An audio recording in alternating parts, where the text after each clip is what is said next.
You're listening to The Assurance Show, the podcast for performance auditors and internal auditors that focuses on data and risk. Your hosts are Connor McGarity and Yusuf Mullah.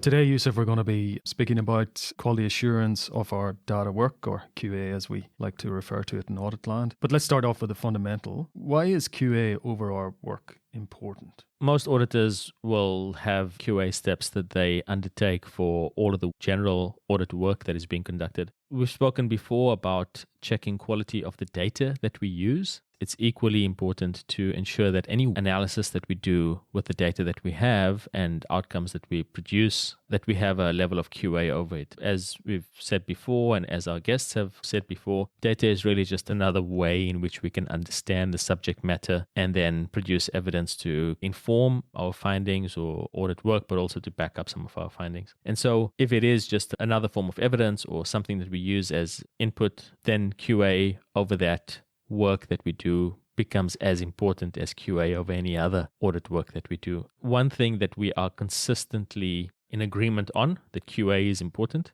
We've all had to sit through or deal with lots of red pens in the old days and lots of review notes nowadays and comments and track changes in our documents from people that review our work, so we've all been exposed to it. There's a few differences in the way in which data work QA works, so we'll talk through that. QA is a pretty broad term and covers a lot, but there are actually different types of QA, and there are four main types that we're going to discuss today. The first one is technical QA, what that means and when it's applied. The second one we'll talk about is functional QA, and what that looks like. Then the third one will be business QA, and lastly, audit QA. We'll step through each of those in detail. So let's start off with technical QA. What does that mean and when is it used? Technical QA is usually the first step. This involves self-review, so reviewing your own work, then also getting a peer to have a look at what you've done. Technical QA is ensuring that what you've done technically makes sense. So when you complete some of the work that you've done, you want to make sure that the data that you've used is and remains complete, that it is and remains accurate, and that it is relevant to the period that you've covered. A few things that you want to make sure about: that you've used all of the relevant records, that you've not excluded any records, that you've reconciled inputs where you are able to. You haven't altered any of the accuracy of the data by double counting any data or conducting any joins that would multiply the data out. You've not performed any calculations that alter accuracy of the data, and you've correctly performed transformations, considered all of the relevant dates, etc. yourself before passing it on to a colleague to have a look. Ideally, you'd get somebody independent of the work that you've done, potentially somebody at the same level as yourself, to have a look at that and ask questions around how you've technically combined the data, how you've joined it, etc. And the reason you want to get somebody else involved is, just like with any other QA, you often get so deep into some of these technical matters that you can't always see the mistakes that you might have made. It talks about the importance of self-review, really, in all of the work that you've done. And every auditor worth their salt would obviously be already doing that, but also the benefit to be gained from peer review. So let's talk about the second QA process, and that's functional QA. What does that involve? Again, functional QA is performed first by yourself. So that's the second step that you would conduct yourself on your data work, and then by a peer. It might not be somebody at the same level as you, but it would be somebody that understands the business process or maybe understands how the broader business operates. Because functional QA is about ensuring that you remain objective and credible in the work, and that also your work makes sense. Are your results believable? So can you believe them, and will others believe them?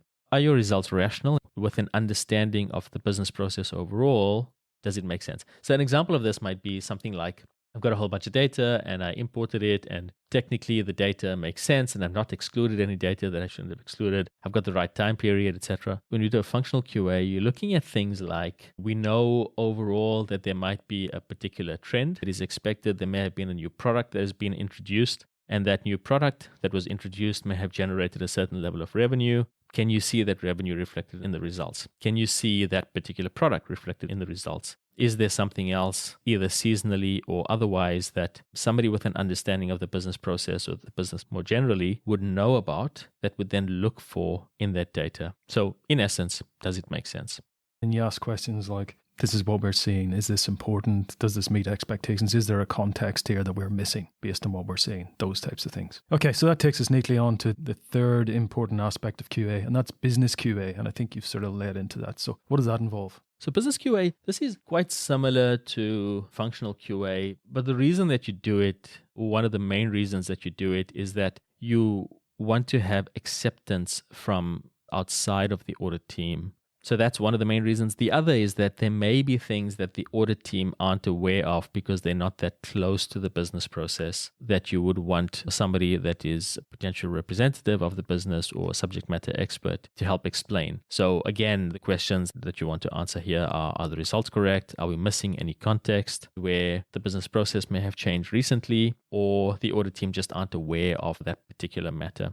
The key question we want to answer here is, will our findings be accepted by the business? So if the work that we've done doesn't pass this step, then we need to think about things a little bit differently, or we need to get other people to think about things, as in our stakeholders need to be educated. The challenge with skipping this step is that we may have a lot of pushback when we're producing our results. And because a lot of the data work that we do doesn't necessarily hit the final result immediately, but forms part of the report or contributes to the report, or there's further follow-up work that is done after this, we want to make sure that what we're saying from a data perspective is accepted by the business early on. In the business QA step, we're trying to, again, understand the context, whether or not there are, for example, exceptional circumstances or sentinel events that may have impacted some of the data that we've used or analyzed. And secondly, we're applying the reasonableness test to help with acceptance of what we're seeing. Talking to the business and making sure is what we're seeing here valuable and useful and practical taking forward. Okay, so that takes us on to number 4, and that's audit QA. So what are we talking about here? This is the final bit of QA that you do.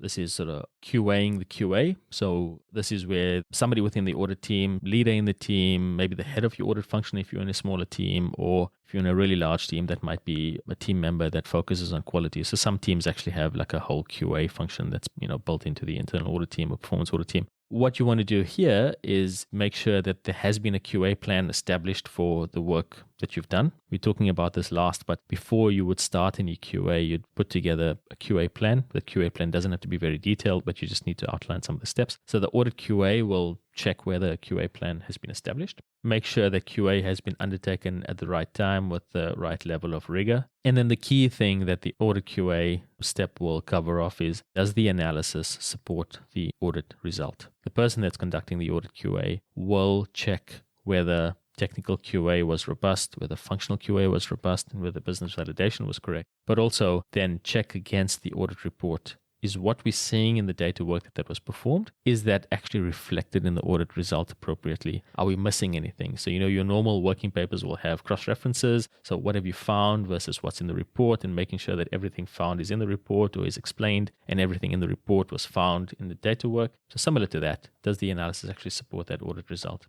So is it possible to pass the technical QA, then pass the functional QA, have the business validation, so the business QA, and then perhaps still not be meeting the audit objective, and that's maybe where the audit QA can come in at the end? Is that a possibility? Yes. So the audit objective overall, and then broken down into the hypotheses that have been identified. If you only cover, let's say you have an overall objective, and as part of that, you're looking at 5 hypotheses. If you only cover 4 of them, you've technically done the right thing. Functionally, you've done the right thing. The business won't know the difference. But overall, you haven't covered off on all the hypotheses that need to be covered off. So this is that sort of final check. Okay, fantastic. One final note is, we spoke about it really briefly, is what's your QA plan? What's your quality plan? You want to do this initially to be able to check off that each of those steps have been undertaken. And it's particularly important when you're doing work iteratively, because you can quite often forget about or miss a step when you're going through an iterative style approach. Doesn't have to be very detailed, but we're just creating an overall plan that we can use to ensure that we are covering off each of those steps within each of the iterations that we have, and that the individuals that are performing those QA steps understand what is expected of them at each of those steps. You could be in functional QA stage, And the person that's doing the QA may not remember or understand what exactly is expected of them. By creating a plan, it makes it a lot easier to explain what is expected of each of the individuals undertaking the different types of QA. And that then just leads to a more complete result.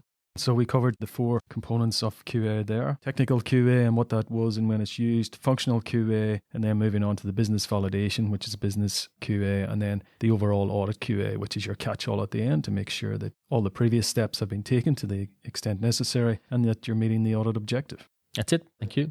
Thanks, Yusuf. If you enjoyed this podcast, please share with a friend and rate us in your podcast app. For immediate notification of new episodes, you can subscribe at assuranceshow.com.